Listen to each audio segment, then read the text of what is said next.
Imagine waking up tomorrow morning, you grab your coffee, you open an app on your phone, and before you've even brushed your teeth, you notice you've been paid.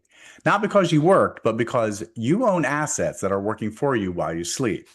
Now, if you've watched my channel before, you know I'm obsessed with one thing: building income producing assets. Because someday you don't want a paycheck from a job to determine whether you can go to the beach on a random Tuesday afternoon. You want assets paying the bills. One of the simplest ways to start doing that is with dividend paying ETFs. But here's the problem: most people buy them completely wrong. They chase the biggest dividend yield they can find and end up owning an asset that quietly dwindles every year. Today, I'm going to show you what dividend ETFs are, why they're powerful, how to choose a good one, and I'm going to share some of my favorite ones that I like to own. But first, let's get to some basics. What exactly is an ETF?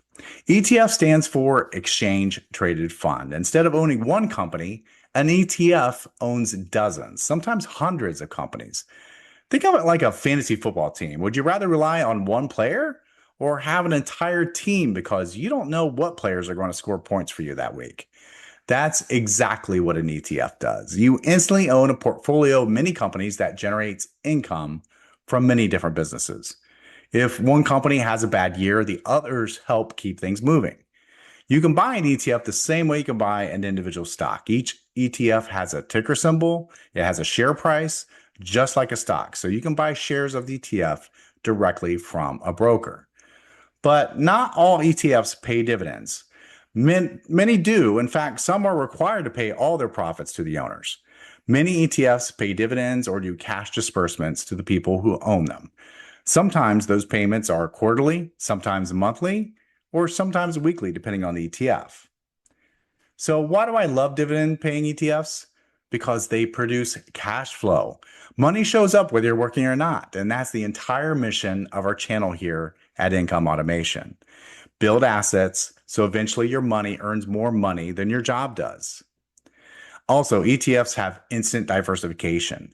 Buying one stock puts all your eggs in one basket, but buying an ETF is spreading out the risk. If one company disappoints, your entire financial future isn't ruined.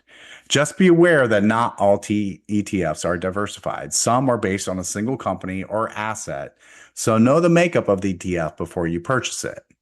Another reason I like ETFs is they're simple. You don't have to become a Wall Street analyst. There is a fund manager that does all the research for you. You simply own the basket of companies that the fund manager selects. Also, ETFs that pay dividends, they compound. So if you reinvest your dividends, you can buy more and more shares and collect even larger dividends. It's basically hiring tiny financial employees who go out and hire more employees. Here's an important tip: don't chase the high yield. Here's where dividend investors get themselves into trouble. They search for the highest yields and they think, I've discovered a money printing machine. Well, maybe you have. Or maybe you've discovered a financial dumpster fire that we call a dividend trap. A huge dividend isn't automatically a good thing. Sometimes it's a warning sign, which brings us to something hardly anyone ever explains. That is net asset value, or NAV. This is one of the most important concepts you'll ever learn if you're investing for cash flow. NAV is everything the fund owns minus what it owes divided by the number of shares. Think of NAV as the value of the basket of the companies itself. Why does NAV matter? If your ETF pays a huge dividend, but the value of the companies go down and the price of the ETF goes down, where is that dividend coming from? If the companies inside the ETF aren't earning enough, sometimes the fund has to sell investments just to keep paying that attractive dividend. And I've seen this happen where the ETF's NAV kept dwindling, and eventually they either had to cut their dividend or do a reverse split while keeping the dividend payout per share the same. Either way, over time, your investment is worth less than what you paid in. So it's wise to look at whether the NAV is staying healthy over time. A stable or growing NAV often suggests the income is being supported by the fund's underlying investments. So, how do we pick a good dividend ETF? Well, here's my checklist. I always look at consistent dividend history.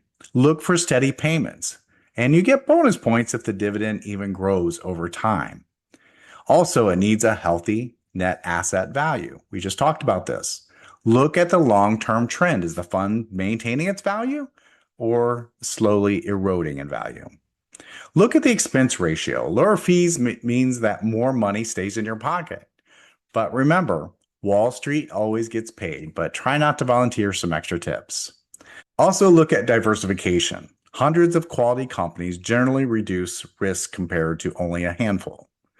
Also, look at the quality of the holdings. Do they have strong balance sheets, reliable earnings, healthy cash flow, reasonable debt? These companies are much more likely to continue paying dividends through good times and the bad times. Also, look at the distribution schedule. Monthly income can be convenient if you're living on your investments, but quarterly payments are perfectly fine too. But don't let the payment frequency outweigh the quality of the investment. Also, look at total return. Here's something that separates investors from income collectors. Suppose ETF A pays a 12% dividend, but it loses 5% in value every year. But ETF B pays 5% return, but it grows 10% in value. 10 years later, which one actually made you wealthier? Always evaluate dividend income, capital appreciation, and total return. Your goal isn't the biggest paycheck. Your goal is building the biggest financial life. There are literally thousands of ETFs to choose from, and there are many screener tools available to filter that list down to what you're looking for. As for some of my favorites, I have them listed on my website at income-automation.com. So who should buy dividend ETFs? If you want passive income, diversification, less time doing research, grow your cash flow, and investments that can potentially appreciate over time, dividend ETFs deserve a place near the top of your list. But here's the overall lesson. Most people spend their lives trying to earn more income. Investors spend their lives buying assets that generate income. Huge difference. Dividend ETFs can be one of the simplest ways to begin making that transition. But remember, don't buy the highest yield, buy the highest quality cash flow producing asset, because at the end of the day, your goal isn't just collecting dividends, it's creating more options, more financial options for yourself and your family. And that's exactly what income automation is all about. If you found this helpful, hit that like button and subscribe and share this video with someone who's ready to stop trading time for money and start building assets that work 24 hours a day.